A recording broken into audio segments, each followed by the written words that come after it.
평생을 함께한 남편의 등기로 낯선 여자의 그림자가 어른거렸다. 퇴직한 그이가 밤낮으로 손에서 놓지 않는 휴대폰.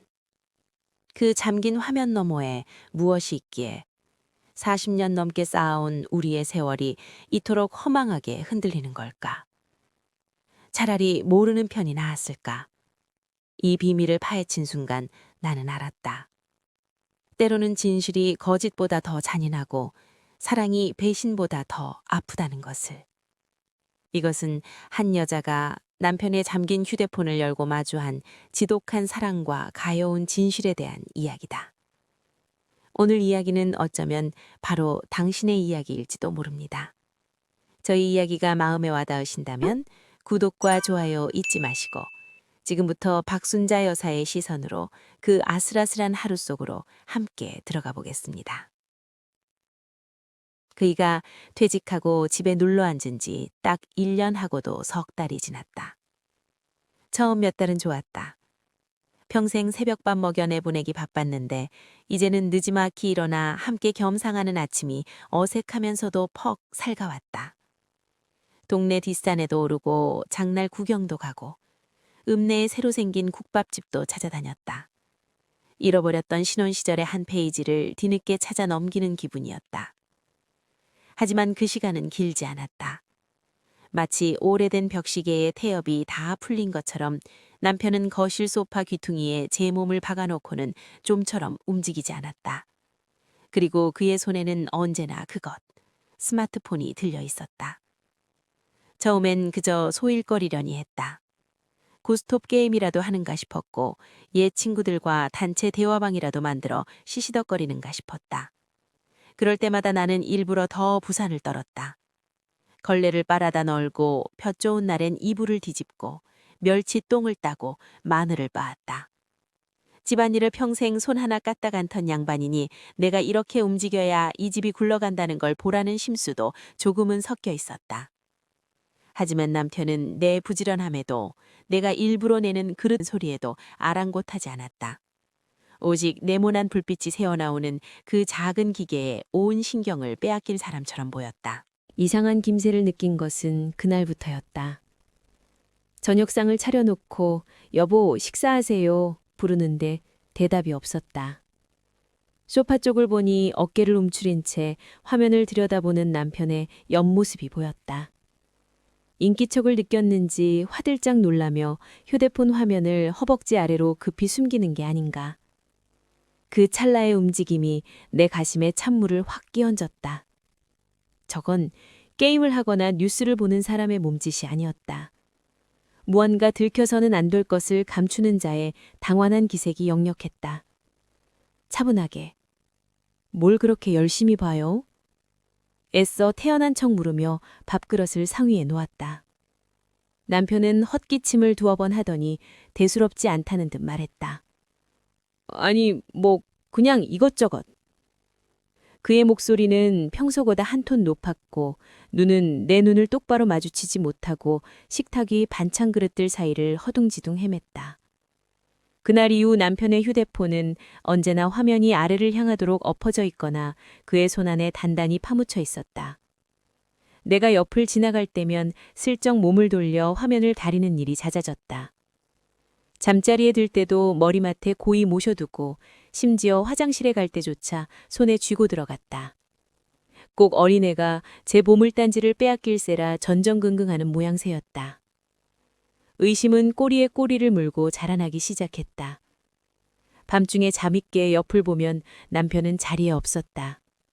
가슴이 철렁 내려앉아 거실로 나가보면 그는 소파에 웅크리고 앉아 희미한 불빛에 얼굴을 파묻고 있었다. 그 작은 화면 속에서 도대체 누구와 무슨 이야기를 나누기에 한평생을 같이 한 아내를 등지고 저리도 애틋한 걸까. 등 돌린 남편의 넓은 등이 그 밤 따라 유난히 낯설고 멀게 느껴졌다. 저 등짝에 기대어 한평생을 살아왔는데 이제 보니 그 속은 내가 전혀 알 수 없는 비밀로 가득 찬 동굴이었나 싶어 서러운 마음이 복받쳤다. 어느 날 아침 남편이 화장실에 들어간 사이 탁자 위에 놓인 휴대폰을 무심코 집어들었다. 화면을 켜자 익숙한 가족 사진 대신 까만 화면 위에 동그라미 몇 개를 이어 만든 패턴 잠금이 나를 가로막았다. 심장이 쿵 하고 바닥으로 떨어지는 소리가 들렸다. 언제부터 잠가 놓았던 걸까? 내가 아는 남편은 이런 것에 서툰 사람이었다. 은행 앱 하나를 깔아주려 해도 머리 아프다며 손사래를 치던 사람이 제 손으로 직접 무늬를 그려두어 아내의 눈을 막아버린 것이다. 화면을 들여다보는 내 손이 파르르 떨렸다. 우리 사이에 자물쇠가 채워진 것은 처음이었다. 40년 넘는 세월 우리는 서로의 속옷이 어디 있는지, 비상금을 어디에 숨겨두었는지 훤히 아는 사이였다. 그런데 이제는 고작 손바닥만한 기계 하나가 거대한 벽이 되어 우리 사이를 가로막고 있었다. 그 까만 화면이 마치 나를 비웃는 것 같았다. 너는 아무것도 몰라. 당신 남편의 마음은 이제 다른 곳에 있어. 소리 없는 아우성이 내 귓전을 사정없이 후려쳤다. 화장실 물 내리는 소리에 화들짝 놀라 휴대폰을 제자리에 내려놓았다. 아무 일 없었다는 듯 나는 마른 행주로 식탁을 닦고 있었다. 하지만 내 심장은 이미 걷잡을 수 없는 의심의 소용돌이 속으로 빨려 들어가고 있었다. 그날 아침 된장찌개는 유난히 짰다. 남편의 휴대폰에 자물쇠가 걸린 것을 확인한 날부터 나는 탐정이 되었다. 내 집안에서 내 남편을 미행하는 기막힌 신세가 된 것이다. 남편은 셔츠 주머니에 휴대폰을 넣고 잠시 집 앞 슈퍼에 다녀올 때조차 바지 주머니가 불룩한 것을 확인하고서야 나섰다. 일주일에 2번 점심때가 조금 지나면 그는 어딜 가는지 말도 없이 집을 나섰다. 평생을 성실하게 살아온 사람이었다. 정년 퇴직을 하고서도 아파트 경비 자리라도 알아볼까 기웃거리던 사람이었으니 동네 노인정에 장기라도 들어가나 보다 처음엔 그리 짐작했다. 하지만 그의 행선지는 노인정이 아니었다. 어느 날 무심코 창밖을 내다보다가 남편이 버스 정류장 쪽으로 걸어가는 것을 보았다. 노인정은 아파트 단지 바로 옆인데 버스는 왜 타는 걸까? 내 안에 의심이 다시 고개를 들었다. 다음 외출 때 나는 남편이 현관문을 나서는 것을 확인하고 5분쯤 뒤에 몰래 뒤를 밟았다. 모자를 푹 눌러쓰고 스카프로 얼굴을 반쯤 가린 내 모습이 처량했다. 남편은 역시나 버스를 탔다. 나는 뒤이어오는 다음 버스에 허겁지가 몰라탔다. 심장이 방망이질을 쳤다. 내가 지금 뭘 하고 있는 건가? 남편이 내린 곳은 읍내에서도 조금 외진 낡은 상가들이 늘어선 곳이었다. 허름한 다방과 전당포, 인력사무소 간판이 보이던 골목. 그는 한 건물 앞에서 잠시 서성이다 안으로 쏙 들어가 버렸다. 나는 차마 따라 들어갈 용기가 나지 않았다. 그 건물 2층에는 땡땡 노래교실이라는 간판이 걸려 있었다. 노래교실? 머릿속이 하얘졌다. 텔레비전에서 보던 장면들이 스쳐 지나갔다. 외로운 중년들이 모여 노래를 배우다 눈이 맞는다는 그런 이야기들. 가슴 한구석이 서늘하게 아려왔다. 그깟 노래가 뭐라고 아내 몰래 여기까지 와서 배워야만 했을까? 누구에게 잘 보이고 싶어서, 누구에게 불러주고 싶어서 저러는 걸까? 온갖 상상이 꼬리를 물고 나를 괴롭혔다. 그날 저녁 아들 민준이에게서 전화가 왔다. 싹싹하고 다정한 며느리 서연이의 목소리가 먼저 들렸다. 어머니, 잘 지내시죠? 아버님은요? 그럼 다들 잘 있지. 너희는 별일 없고 우리 강아지들은 잘 크고? 손주들 생각에 잠시 시름을 잇는가 싶었는데 이내 아들이 전화를 바꿔받았다. 엄마, 아버지 바꿔줘봐. 나는 소파에 앉아 휴대폰만 들여다보고 있는 남편에게 전화를 건넸다. 민준이 전화해요. 받으세요. 남편은 마지못해 전화를 받았다. 그런데 아들과의 통화는 터무니없이 짧았다. 나다. 별일 없냐? 그래, 바쁘다. 끊는다. 뭐가 그리 바쁘다는 건지 아들의 안부 인사도 제대로 받지 않고 전화를 뚝 끊어버렸다. 내가 민망해져서 다시 전화를 받아들었다. 아이고, 민준아. 아버지가 지금 뭘 좀 보시느라 정신이 없나 보다. 괜찮아, 엄마. 근데 내가 얼마 전에 아버지 계좌로 돈 좀 붙여드렸는데 받으셨어? 두 분 맛있는 거라도 사드시라고. 아들의 말에 심장이 덜컥 내려앉았다. 돈? 나는 들은 바가 없었다. 얼마냐고 차마 물어볼 수가 없었다. 그저 그래, 고맙다 하고 얼버무린 뒤 서둘러 전화를 끊었다. 손이 차갑게 식었다. 아들이 보낸 돈은 어디로 갔을까? 남편은 내게 단 한마디도 하지 않았다. 노래교실에 다니는 여자에게 선물이라도 사다 바친 걸까? 아니면 그 여자와 여행이라도 가려고 딴 주머니를 차고 있는 걸까? 의심은 이제 확신이 되어 내 가슴에 비수처럼 박혔다. 남편이 숨기는 것은 단순히 새로운 취미생활이 아니었다. 여자, 그리고 돈. 이 두 가지가 얽히면 집안 망하는 건 시간 문제라고 했는데. 차분하게. 그날 밤 남편은 평소보다 일찍 잠자리에 들었다. 등을 돌리고 누운 남편의 코 고는 소리가 방안을 가득 채웠다. 나는 잠들 수 없었다. 수십 년간 내 옆에서 같은 소리를 내며 잠들던 남편인데 오늘따라 그 소리가 낯설고 원망스러웠다. 저 사람은 무슨 꿈을 꾸고 있을까? 꿈속에서 다른 여자의 이름을 부르고 있는 것은 아닐까? 평생을 자식과 남편만 바라보고 살아온 내 인생은 대체 무엇이었나? 억울함에 눈물이 핑 돌았다. 베갯잎이 축축하게 젖어들어가는 것을 느끼며 나는 결심했다. 내일 새벽 남편이 잠든 틈을 타 기어코 그 휴대폰을 열어보고야 말겠다고. 그 안에 무엇이 들어있든 내 눈으로 똑똑히 확인해야만 이 지긋지긋한 의심을 끝낼 수 있을 것 같았다. 새벽 4시. 세상이 가장 깊은 어둠에 잠겨 있을 시간. 창밖은 아직 칠흑 같은 어둠에 휩싸여 있고 방 안에는 남편의 규칙적인 숨소리만이 낮게 울려 퍼지고 있었다. 나는 지난 몇 시간 동안 뜬 눈으로 밤을 새웠다. 옆자리에 누운 남편이 잠시라도 뒤척이면 죽은 듯이 눈을 감고 숨을 죽였다. 내 심장은 마치 내 것이 아닌 양 통제불능으로 날뛰고 있었다. 지금부터 내가 하려는 일은 지난 40여 년간 우리가 쌓아온 신뢰라는 성벽을 내 손으로 허무는 행위였다. 어쩌면 다시는 예전으로 돌아갈 수 없을지도 모른다. 그래도 이대로는 단 하루도 더 살 수 없었다. 나는 조심스럽게 몸을 일으켰다. 삐걱, 낡은 침대 프레임이 내는 작은 소리에도 심장이 철렁 내려앉았다. 다행히 남편은 미동도 없었다. 나는 맨발로 살금살금 걸어 남편의 머리맡으로 다가갔다. 그곳에는 어김없이 그의 분신과도 같은 휴대폰이 충전기에 꽂힌 채 놓여 있었다. 희미한 달빛이 스며들어 검은 액정을 은은하게 비추고 있었다. 나는 마른 침을 꿀꺽 삼키고 천천히 손을 뻗었다. 차갑고 매끄러운 감촉이 손끝에 닿는 순간 온몸에 소름이 돋았다. 이건 단순한 기계가 아니었다. 남편의 비밀, 어쩌면 그의 배신이 담겨 있을지도 모르는 판도라의 상자였다. 휴대폰을 들고 화장실로 들어가 문을 잠갔다. 변기 뚜껑 위에 쭈그려 앉아 떨리는 손으로 화면을 켰다. 어둠 속에서 확 하고 켜진 불빛에 눈이 시렸다.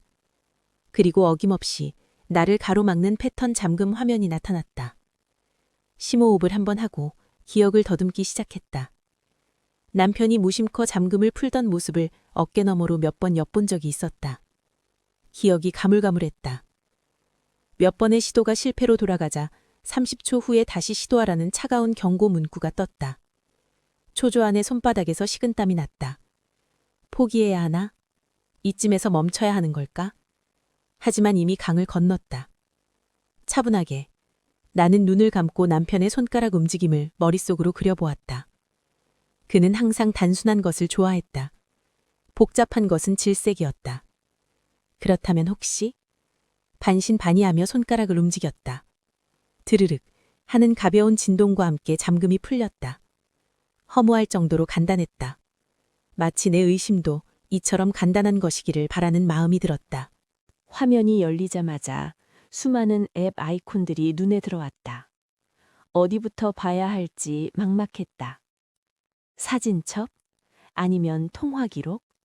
하지만 내 눈을 먼저 사로잡은 것은 화면 상단에 떠 있는 초록색 메시지 알림이었다. 새로운 메시지가 하나 와 있었다. 발신자는 박 부장이라고 저장되어 있었다. 가슴이 다시 뛰기 시작했다. 박 씨 성을 가진 여자? 노래교실에서 만난 사람일까? 나는 숨을 멈추고 그 메시지를 눌렀다. 떨리는 눈으로 화면 속 글자를 읽어내려갔다. 김영철 씨, 내일 새벽 5시까지 땡땡 사거리 인력시장으로 나오세요. 평택 고덕 현장입니다. 신분증 꼭 챙기시고. 여자의 애교 섞인 문자가 아니었다. 낯선 남자의 이름도 아니었다. 그곳에 적혀 있는 것은 딱딱하고 사무적인 용건뿐이었다. 인력시장? 평택 고덕 현장? 이게 다 무슨 소리인가? 머릿속이 뒤죽박죽 엉키는 것 같았다. 혼란스러운 마음으로 메시지 목록을 위로 올렸다. 최 반장, 강 소장, 중앙 인력. 발신자 이름은 모두 낯설었지만 내용은 한결같았다. 새벽 인력시장에서 사람을 구하는 문자들. 나는 멍하니 화면을 바라보았다. 이게 뭐지? 내가 뭘 보고 있는 거지? 남편이 70평생 험한 일 한 번 안 해본 그 양반이 왜 이런 문자를 받고 있는 걸까? 노래교실 여자는 어디에도 없었다. 다정한 미러도 부끄러운 사진도 없었다. 그저 땀과 먼지, 고된 노동의 냄새가 물씬 풍기는 단어들만이 빼곡하게 들어차 있었다. 바로 그때 또 다른 알림이 화면 위에 떠올랐다. 이번에는 아들, 민준이에게서 온 메시지였다. 나는 홀린 듯 그것을 눌렀다. 그리고 그 안에 담긴 내용을 본 순간 나는 내 눈을 의심해야만 했다. 아들 민준이가 보낸 메시지는 길지 않았다.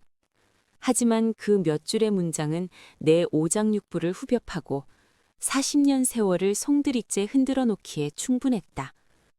아버지, 정말 죄송합니다. 엄마한테는 절대 말씀드리지 말아주세요. 제가 어떻게든 빨리 해결하겠습니다. 아버지까지 고생하시게 할 수는 없어요. 제발요. 그리고 그 아래로 보이는 이전 대화 기록들. 주식, 반대매매, 사채. 평생 나와는 상관없을 것만 같았던 낯선 단어들이 눈앞에서 성광처럼 터졌다. 내 아들이 주식 투자에 실패해서 큰 빚을 졌구나. 그래서 남편에게 돈을 붙였던 게 아니었구나. 생활비에 보태라고 했던 말은 차마 내게 사실을 말할 수 없었던 아들의 가여운 거짓말이었구나. 그리고 남편은 이 모든 사실을 알고 있었구나. 나만, 이 집의 아내이자 엄마인 나만 까맣게 모르고 있었구나. 손에서 휴대폰이 미끄러져 차가운 화장실 타일 바닥으로 떨어졌다.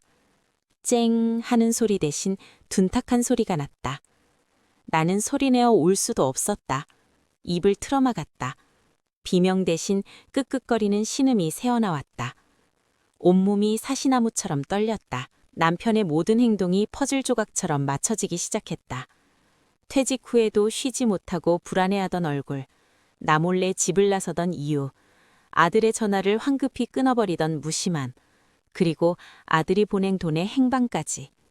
그 모든 것이 아들의 빚을 갚아주기 위한 아버지의 처절한 몸부림이었던 것이다. 노래교실 간판이 있던 그 낡은 건물.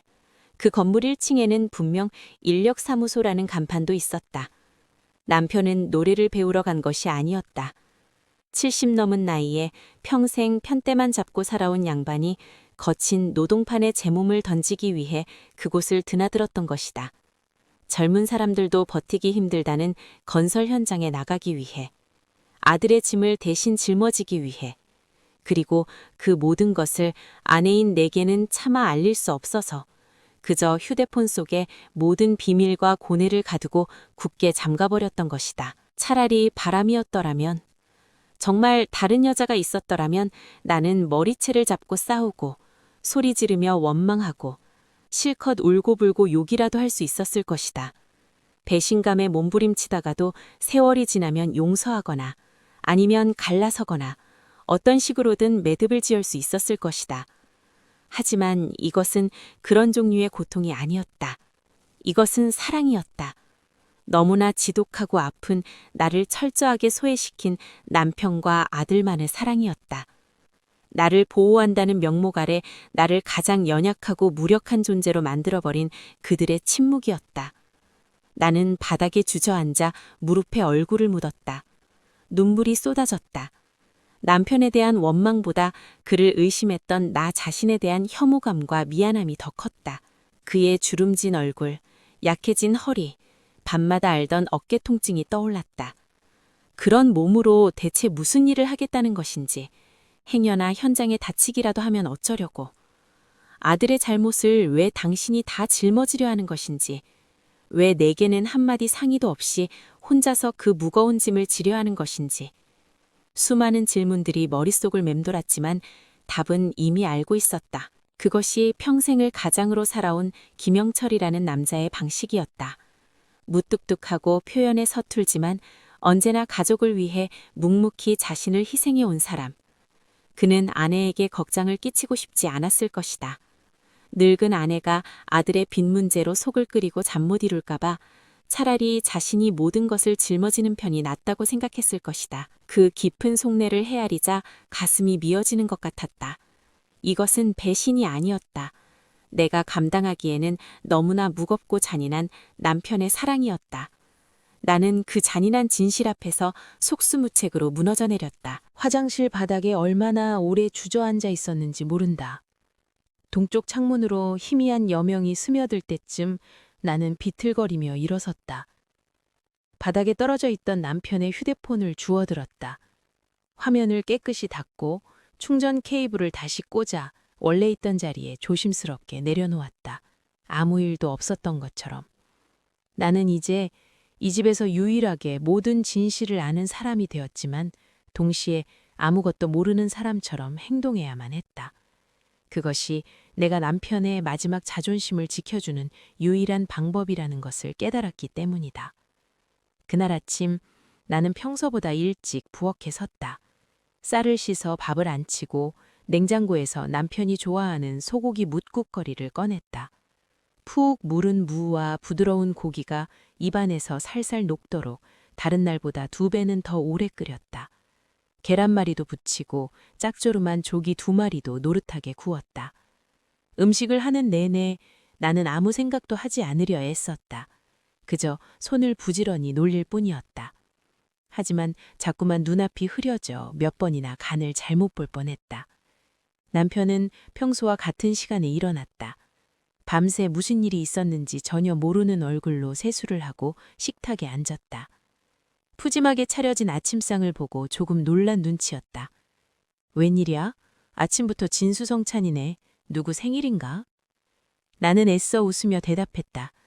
그냥요. 당신 요즘 기운 없어 보여서 많이 드세요. 남편은 말없이 숟가락을 들었다. 뜨거운 뭇국을 한 숟갈 떠서 입으로 가져가는 그의 손등에 검버섯과 함께 거칠게 트고 굳은 살이 박힌 것이 보였다. 예전에는 미처 보지 못했던 상처들이었다. 저 손으로 흙을 만지고 무거운 쇳덩이를 날랐을 것이다. 내 가슴이 다시 욱신거렸다. 나는 말없이 밥을 먹었다. 식탁 위에는 그릇 부딪히는 소리와 밥 씹는 소리만이 전부였다. 그 침묵이 전처럼 어색하거나 불안하지 않았다. 이제 나는 그의 침묵이 무엇을 의미하는지 알기 때문이었다. 그의 침묵은 무심함이 아니라 차마 말로 다 할 수 없는 책임감의 무게였다. 저녁이 되어 남편이 현관문을 열고 들어왔을 때 나는 그를 가만히 바라보았다.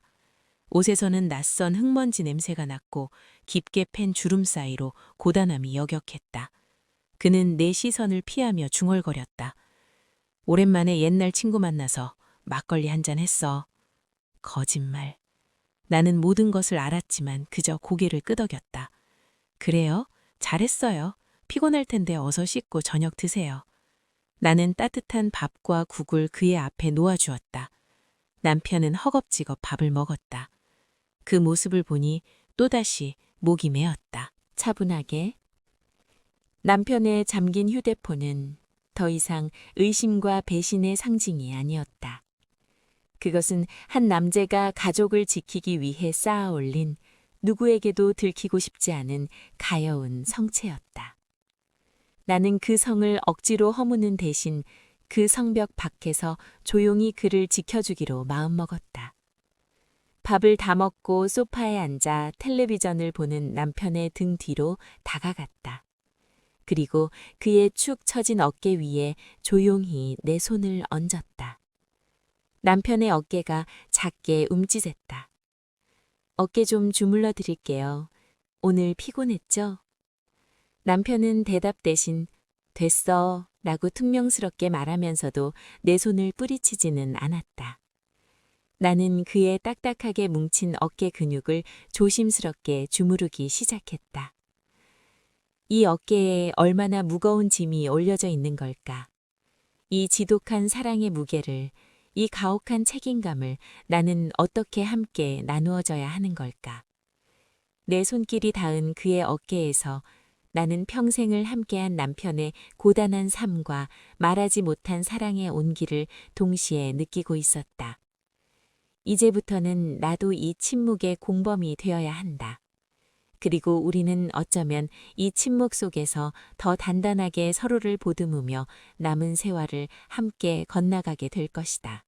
때로는 모르는 게 약이라는 말이 지독하게 아프게 다가올 때가 있습니다. 오늘 박순자 여사님은 남편의 비밀을 알게 되었지만 그 비밀을 모르는 척 가슴에 묻기로 했습니다. 남편의 사랑이 자신을 소외시켰다고 느끼면서도 그 사랑의 무게를 함께 짊어지기로 결심한 것이죠.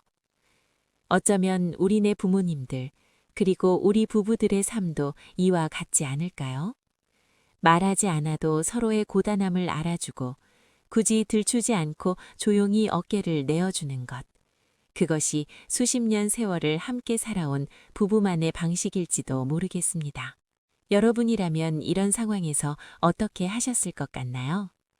남편에게 모든 것을 털어놓고 함께 해결하자고 이야기하셨을까요? 아니면 순자 씨처럼 그의 자존심을 지켜주기 위해 침묵을 선택하셨을까요? 여러분의 소중한 생각을 댓글로 남겨주세요. 다음 이야기도 많은 기대 부탁드립니다. 감사합니다.